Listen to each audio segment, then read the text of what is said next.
For the next part of this course, we're going to focus on speaking in a casual way, but this time instead of just focusing on pronunciation, we want to focus on a couple of other things as well.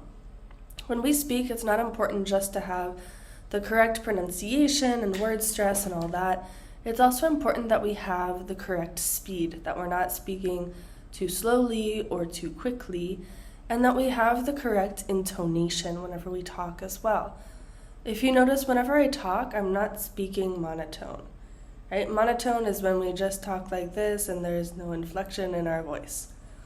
So we want to make sure that we have this inflection, this intonation whenever we're speaking. And another part of this is that we are pausing when it is appropriate, okay? So as in whenever we're writing, we have punctuation that tells us when to pause, when to stop, and we should be doing that whenever we're speaking as well. We should have pauses, we should have areas where we stop for brief moments, and so on. Something else we want to focus on here are conjunctions. So conjunctions, or more specifically transition words, connecting words, maybe you've heard them be called this before. We want to focus on using these words to connect our ideas, to make our ideas sound a little more put together and well thought over. So we can use words like furthermore, moreover, also, likewise, however, nonetheless, all of these connecting words. This is what we're going to focus. We're going to focus on our tone, we're going to focus on our rhythm at which we are speaking. We're going to focus on making those pauses where necessary and using these conjunctions. So what we're going to do here is we're going to look at some different topics, and I'm going to practice answering the questions or using these speaking prompts. Okay, so I'm going to answer each for 1 to 2 minutes. And what I want you to do is listen, take note of the words that I use, and also keep practicing along. If I'm speaking too quickly, go ahead and pause after each sentence if you need to. And then you're going to practice just like we did before. You're going to repeat after me. You're going to record my voice and also your voice repeating after me, and then you're going to make that comparison. Okay? And then remember to drill any of your mistakes later.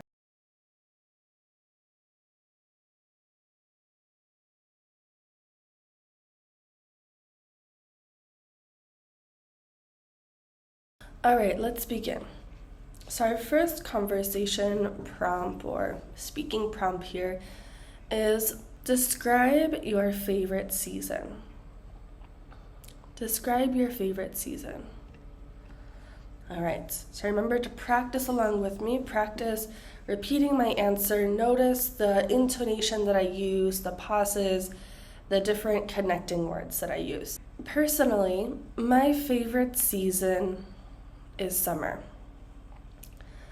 I definitely enjoy summer more than the other seasons because you can do more activities outside. Furthermore, in the summer, there are more fruits that are growing, everything is fresh, and you can go swimming at the beach. Although I love the summer, there are a couple of things that I'm not too crazy about. Sometimes it is too hot and it's quite unbearable, to the point where I don't feel like doing anything or I'm always sweating. However, most houses in the United States do have air conditioning, so that is definitely a plus side. I also enjoy the fall because it's that time when all of the leaves are changing colors. It's a very beautiful season, but I still think that summer is my favorite season. Additionally, in the summer, there are lots of holidays such as 4th of July where people enjoy barbecues and watching fireworks be set off. I also really love going to pool parties in the summer, something that you can't do in any other season. Let's go to our next speaking prompt here. Our next speaking prompt is talk about volunteer work experience you have had. Interesting. Let's begin. So remember, start recording, repeat after me, and then go back and listen to the comparison between our voices, our pronunciation. And let's focus on that intonation. Notice where my voice rises and lowers, and so forth. One volunteer work experience I had was years ago when I was in university, and I visited Cuba to help teach English. This was one of my favorite experiences because I was able to travel to such a beautiful country and meet amazing people while also helping.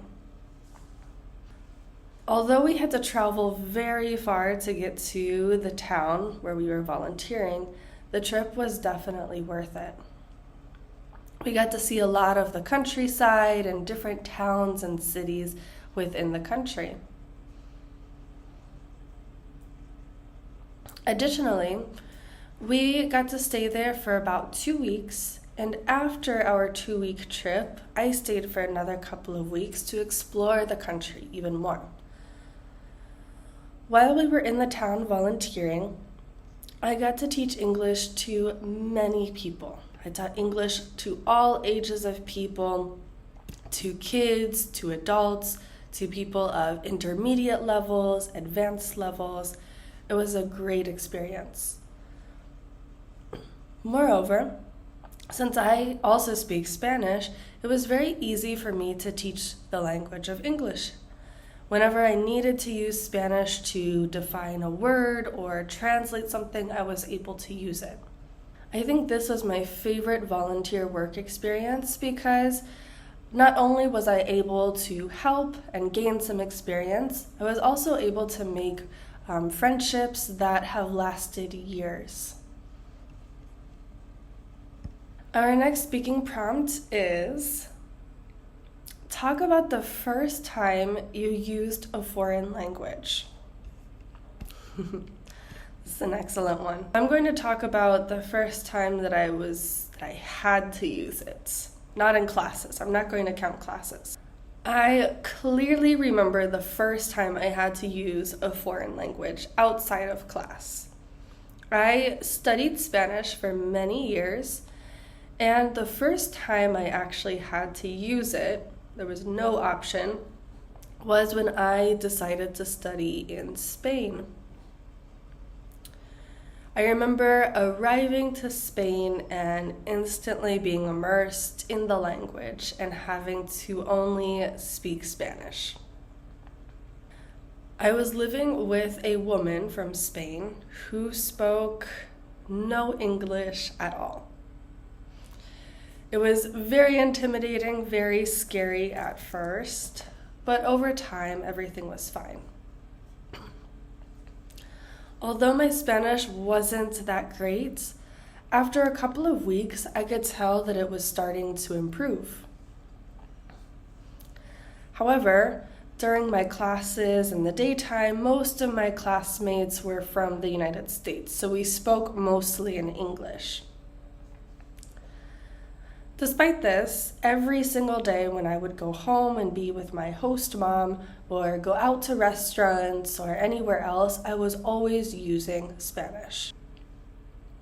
Whenever I had questions about the language, about grammar, vocabulary, I would write it down and then I would ask my host mom later.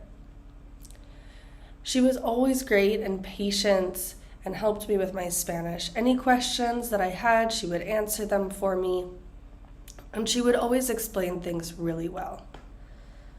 However, sometimes she spoke so fast that I couldn't understand anything, and I had to remind her to slow down.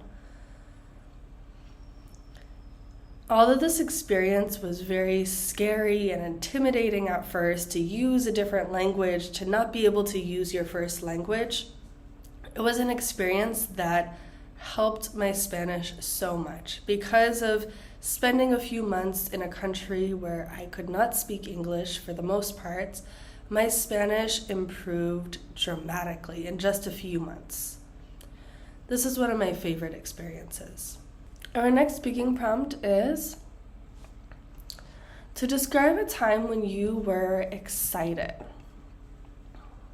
Describe a time when you were excited. I remember one time that I was really excited.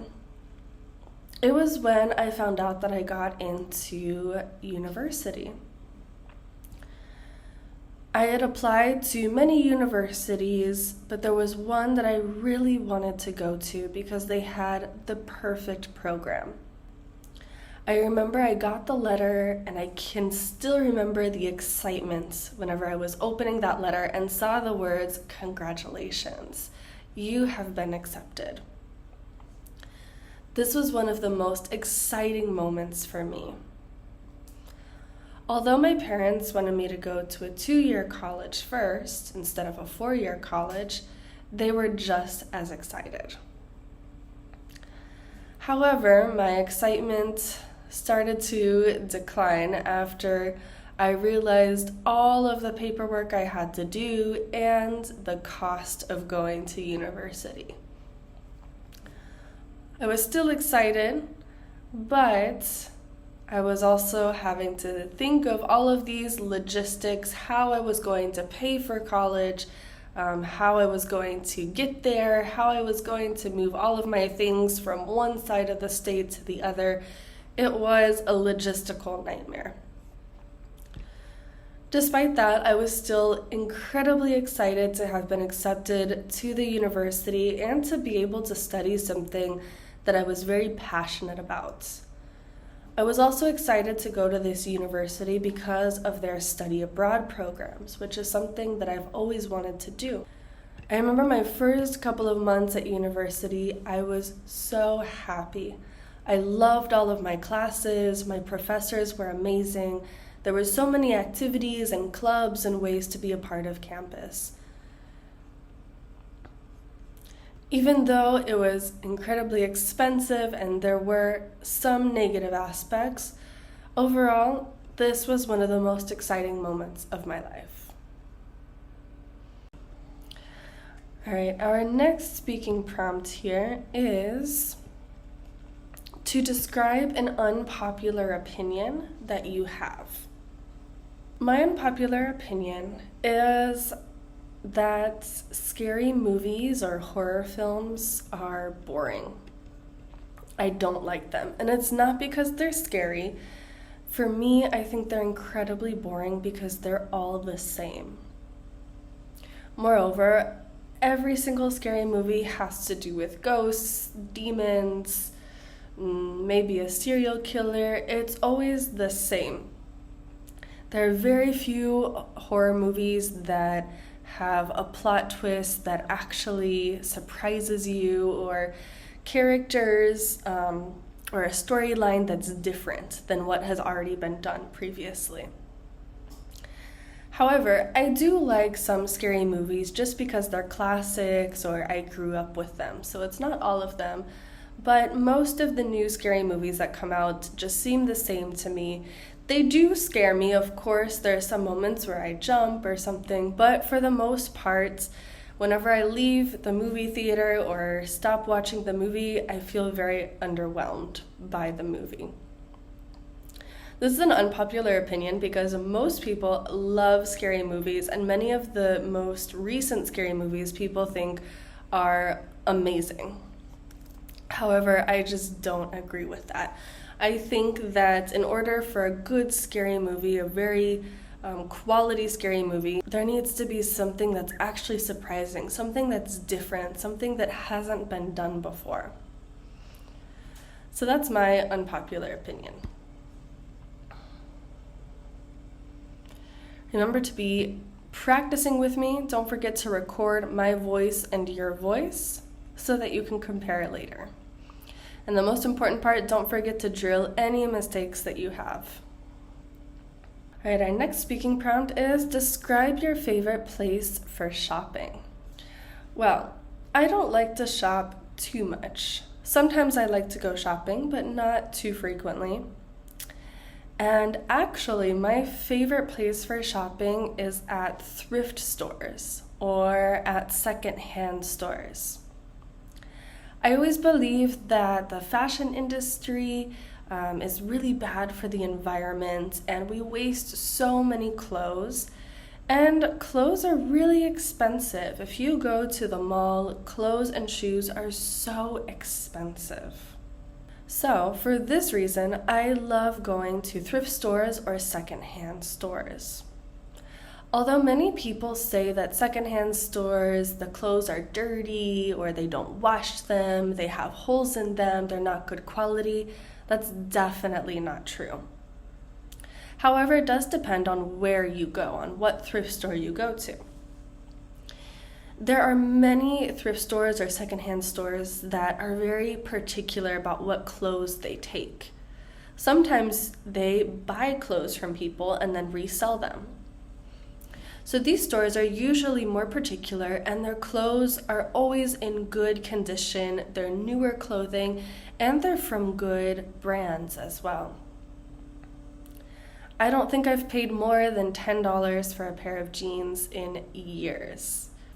Furthermore, these thrift stores help the environment, right? It's a sustainable way to be fashionable, a sustainable way to go shopping, because you're not buying new things that maybe you'll just use for a couple of years and then donate, or some people even throw away their clothes or sell them.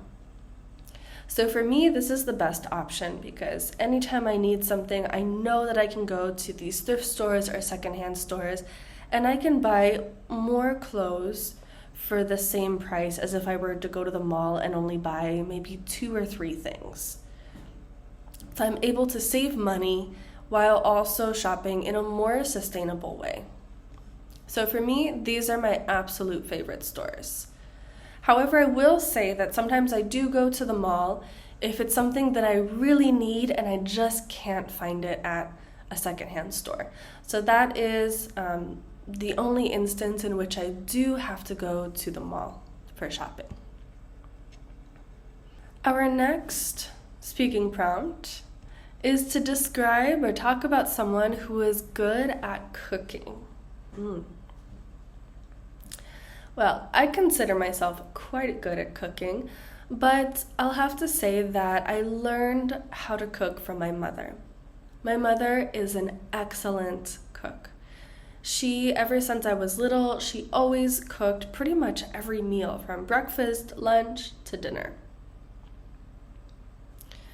Also, she likes to cook new recipes. She barely ever makes the same things over and over again. She's always looking for new recipes and trying new things. I think that's my favorite thing.